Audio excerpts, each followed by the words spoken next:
Dead Rise Retribution is an action game. It is a third-person shooter game combined with a third-person fighting game.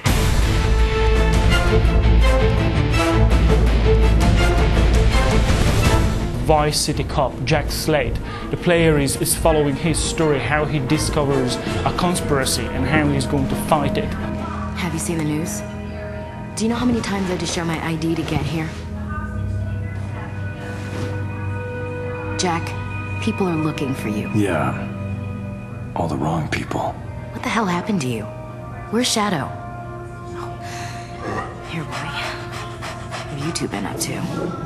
He's always been a poor judge of character. The most important features of Dead Rise are the seamlessly integrated combat system and Shadow.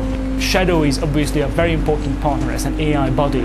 He is going to fight alongside you, at the same time listening to your commands. The seamlessly integrated combat system is something that players have never seen before. We were able to combine the hand-to-hand fighting system and using the gun into the same control system. There are no mini cutscenes, there are no changing camera, no changing control. Everything at any given time is the same.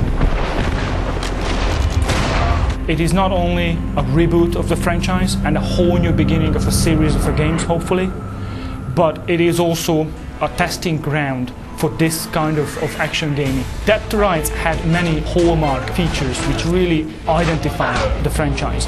One of them is the brutal execution move, which we call takedowns. These are context-initiated moves which you can finish an enemy off. They are quite brutal, they are lethal, they are quite bloody, often quite messy. At the same time, I would like to believe that people understand that in this game, violence is there for a reason. It's not violence for violence's sake. There is a story why and explaining why Jack goes over the edge. No, Detective Slate, we don't need Vice down here interfering. It looks like you need all the help you can get. Where's the negotiator? Where's SWAT? Look, I'm waiting on a cup. Listen, Slate, I'm doing the negotiating. Doesn't negotiation require a two-way conversation? How many are up there? Do you know? How many hostages? How many hostage takers? Do we have any shooters covering the balcony? Look, we're gonna sit tight and wait for backup. Understand?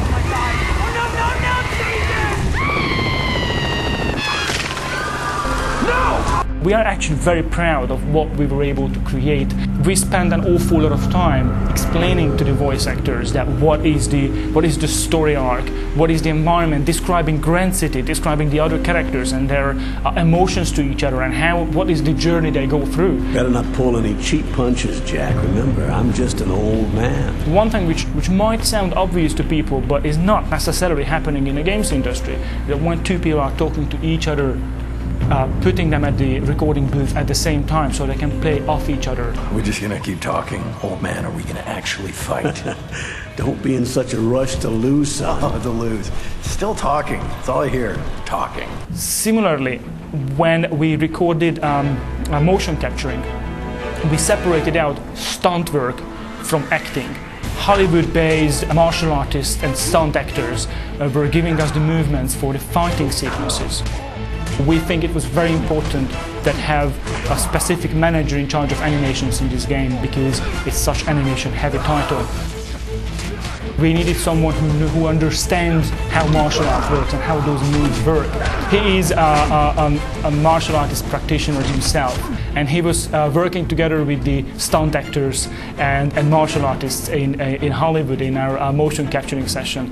And well, one thing led to another, and he ended up coming home with a broken rib. It is just really about dedication. When you go into a mock-up session and you look at the data and it's not rough enough, again and again and again, and it got rough enough, fair enough. I mean, it was rough enough to break him. At the end of the day, obviously I know it's an extreme example of dedication, but that's what the whole team is trying to do. Really, everyone's putting in all their efforts to make sure that this game is going to fly.